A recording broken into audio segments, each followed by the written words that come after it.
때로는 아이들의 질문에 제가 순간 멈칫하고 생각하게 될 때가 많이 있는 것 같아요. 얼마 전에, 그러니까 몇 년 전이죠? 아이가 엄마는 꿈이 뭐예요? 라고 물어보더라고요. 엄마는 꿈이 뭐였어요? 뭐가 되고 싶었어요? 그러니까 아이가 뭐 학교에서 그런 거 관련돼서 뭐 적으면서 생각이 났었나 봐요. 제가 순간 멈칫한 거예요. 내가 어렸을 때 뭐 좋아했었지? 내 꿈이 뭐였지? 그리고 지금 난 그냥 엄마인데? 그런 생각이 들기도 하고 약간 뭉클하면서 약간 할 말이 없어지기도 하고, 그리고 좀 내가 어렸을 때 그런 꿈을 생각하니까 좀 그립기도 하고, 나는 그런 꿈을 못 이뤘나? 막 그런 여러 가지 생각이 나면서 아이에게 엄마는 좋은 엄마가 되는 것도 꿈이고, 지금은 그게 꿈이고, 그리고 이렇게 아이 3명 낳은 것도 꿈을 이룬 거야 라고 얘기하면서 어렸을 때는? 이라고 물어보더라고요. 그래서 엄마는 그림 그리기 좋아했을 때는 화가가 되고 싶기도 했었고, 또 글 쓰는 거 좋아해서 뭐 작가가 되고 싶은 적도 있었고, 그리고 선생님이 되고 싶었던 적도 있었는데 라고 말하면서 그 꿈이 그냥 지나간 거잖아요. 이루어진 게 없더라고요, 직업적으로는. 그래서 그러고 있는데 아이가 갑자기 눈이 반짝반짝 빛나면서 엄마는 꿈을 이루었네 이러는 거예요. 그래서 내가 엄마가? 그냥 그랬더니 제가 그때 교회에서 뭐 교사 같은 거 하고 있었거든요. 그러니까 아이 딴에는 선생님 얘기하니까 이제 그 생각이 나면서 우리 엄마는 꿈을 이뤘네 라고 하는데, 제가 약간 뭐 좀 감동도 있으면서 그냥 그거 좀 다른 건데 라고 말하고 싶었지만 말하지 않으면서 그러네, 나이가 그때 그게 되게 좋았나 봐요. 그래서 무슨 일기에다가도 우리 엄마는 무슨 꿈이 있었는데 그 꿈을 지금 이뤘어요 하면서 되게 자랑스럽게 써놓은 거예요. 그래서 아이는 엄마가 되게 행복하기를 바라고 엄마의 꿈이 이루어지는 거를 기뻐하는구나, 그런 걸 또 한 번 느꼈는데요. 그런 생각이 좀 드는 거예요. 그 이후에 나는 내가 왜 태어났을까? 그러니까 분명히 목적이 있는데 나는 어떤 사람으로 이 세상에 존재하지? 나는 어떤 사람이 되고 싶지? 물론 꿈이라고 하면 직업으로 한정될 수가 있는데, 제가 그래서 막 생각을 많이 했던 것 같아요. 그 아이의 질문을 가지고, 그래, 나는 그냥 태어나지 않았는데 분명히 목적이 있는데, 그리고 제가 원했던 것들을 생각을 했어요. 조금 컸을 때. 그리고 잠깐씩 일을 하고, 또 뭐 전공 같은 경우도 상담. 근데 내가 왜 상담 같은 거 하고 싶어 했지? 그때 어땠지? 굉장히 근데 제가 되게 좋아했었던 기억이 나더라고요. 물론 힘든 것도 있었지만. 그리고 장애아동에 대한 관심이 좀 있었거든요. 그래서 장애아동하고 가르치고, 또 엄마하고 잠깐씩 상담하고 그런 경험들 하면서 이게 다 떨어져 있지가 않구나. 그리고 지금 아이들을 기르면서 또 주변에 이제 엄마들하고 이야기하고 소통하는 걸 굉장히 좋아하거든요. 서로 이야기하고 또 그분들의 이야기를 듣는 거를 제가 되게 좋아해요. 그러다 보니까 이게 어떻게 보면 다 따로 전혀 관련이 없어 보이는데, 나는 되게 이야기하는 거 좋아하고, 그리고 내가 가장 기쁠 때는 누군가 이야기를 듣고 또 내 이야기를 하고, 그리고 뭔가 내가 조금이라도 도움이 주고, 또 외로운 사람한테 좀 위로해주고 싶고, 무언가 도움이 되는 자, 그리고 조금 더 행복하기를 바라고, 또 옆에 있어주는 사람이 되는 거. 그리고 제가 어쩔 때 기분이 좋으면 뭐 기부하고 이럴 때도 순간적으로 뭐 뿌듯할 때도 있지만, 좀 지속적인 기쁨은 그럴 때더라고요. 누군가와 소통하고 또 누군가에게 뭔가 좀 더 이렇게 도움이 됐을 때, 그리고 그 시간을 함께 하는 거를 굉장히 좋아하더라고요. 제가 누군가와 1대1로 시간을 함께 하는 거, 그거에서 제가 굉장히 힐링을 느끼더라고요. 그래서 그런 것들 생각하면서 아이의 그런 질문에 제가 한 번 더 저를 돌아보는 시간이 됐던 것 같아요. 그리고 지금은 코로나라서 사실 동네 분들하고 만나기도 어렵고 친한 친구들하고 소통하는 것도 어렵잖아요.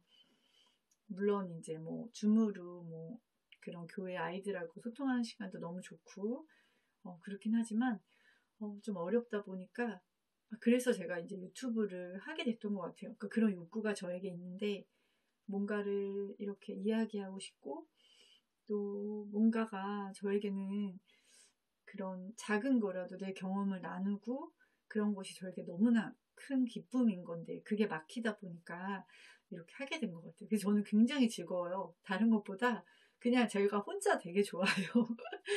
그런 생각이 들었고요. 그리고 어느 날 딸이 그러더라고요.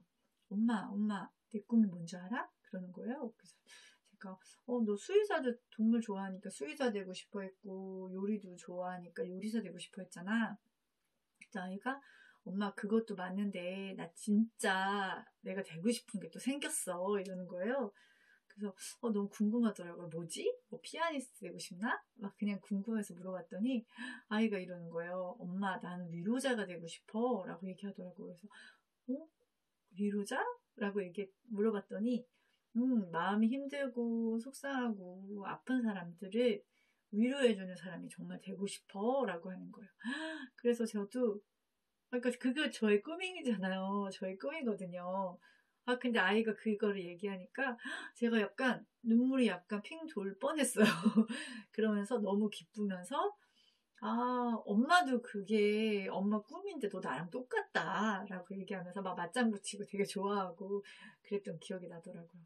그리고 아이들의 물음이나 이런 것들이 굉장히 통찰을 하게 되는 것 같아요. 저를 돌아보게 되고. 근데 최근에 어버이날이었어요. 근데 제가 이제 뭐 편지 쓰라고 뭐 그렇게 막 말을 하는 스타일은 아닌데 이제 큰아이는 보통 이제 할머니 할아버지 댁 갈 때 편지를 쓸 때가 많이 있었고 둘째 셋째도 뭐 그림이라도 그려서 갈 때가 있었거든요. 그래서 이번에도 혹시 어버이날이라 할머니 할아버지 댁 가는데 너희 뭐 하고 싶은 사람 있으면 써라. 그랬더니 큰아이가 네, 저 쓰고 싶어요 하더니 이제 쓰고 둘째도 할까 말까 고민하더라고요. 그래서 그림을 그릴까? 색종이를 접어드릴까? 뭐 이렇게 생각하고 근데 막내가 갑자기 딱 오더니 그러니까 막내는 이제 할머니 할아버지를 되게 좋아하거든요. 그래서 저는 이런 질문을 할 줄은 몰랐어요. 저한테 너무나 의아해하면서 엄마 근데 나는 엄마 아빠 어버이날이니까 엄마 아빠한테 편지를 썼어요. 근데 생각해보니까 할머니 할아버지 내 엄마 아빠가 아니고 어버이가 아닌데 내가 왜 편지를 써야 돼요? 이러는 거예요. 그러면서 엄마 아빠가 할머니 할아버지한테 자식이니까 엄마 아빠가 편지 써야 되잖아요. 엄마 아빠 편지 썼어요? 라고 물어보는데 안 쓴 거예요. 그러니까 뭐 용돈만 이렇게 생각하고 이제 편지 안 쓴 지 너무 오래됐고 그러니까 제가 굉장히 찔리더라고요. 그리고 나서 생각해보니까 아이 말이 다 맞는 거예요. 나는 쓰지도 않으면서 아이가 왜 써야 되지? 그러니까 물론 할머니 할아버지한테 편지를 뭐 가끔 드리기도 하는데 이 쓰기 싫고 이런 게 아니라 어버이날에 자기가 왜 써야 되는지에 대한 물음이었어요. 그러니까 생각해보니까 맞더라고요. 그리고 또 아이가 둘째가 이렇게 안에 이렇게 입병이 났어요. 되게 아팠는데 제가 막 그렇게 막 세심하게 신경도 못 써주고 그냥 막 이렇게 그냥 했는데 이게 막 안 난 거예요. 근데 아이가 아프다고는 했는데 저도 그냥 무심결에 저러다가 괜찮아지겠지라고 생각했던 것 같아요.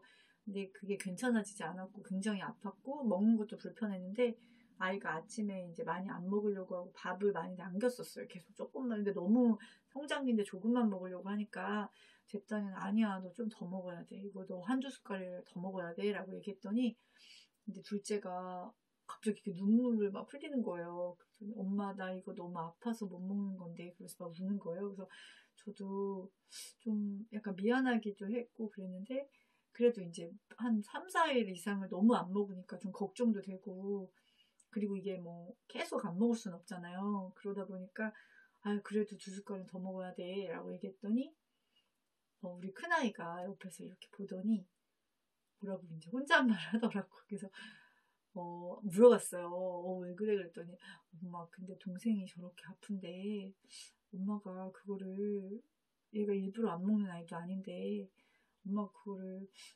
먹으라고 하는 거는 좀 아닌 것 같아요 라고 얘기를 하는 거예요. 근데 또 아이 말이 맞더라고요. 그리고 진짜 얼마나 아프면 안 먹겠어요. 그러니까 그렇게 얘기를 해주더라고요. 그래서 아이의 말을 한 번 더 생각하게 되고 아이가 클수록 더 제가 생각하게 되는 때가 많은 것 같아요. 그리고 제가 뭐 동생한테 좀 더 막 화를 많이 내거나 막 혼내거나 이랬을 때는 큰아이도 어쩔 때 그렇게 얘기해요. 그러니까 그 당시엔 얘기 안 하는데 조금 지나서 엄마 근데 동생한테 조금 너무 화를 많이 내신 것 같아요. 그리고 동생은 이런 마음이었던 것 같은데 엄마가 조금 과하셨던 것 같아요. 라고 정색하면서 얘기하니까 이제 아이가 굉장히 이제 성장한 거예요. 그리고 좀 객관적으로 볼 수 있는 눈도 생기고 그러다 보니까 뜨끔하더라고요. 그래서 아이들을 기르면서 당연하다고 생각했던 것들에 대해서 한 번 더 생각해보는 그런 시간들이 많이 있고 그리고 저 아는 친구의 이제 남편분은 그런 의문이 들었대요.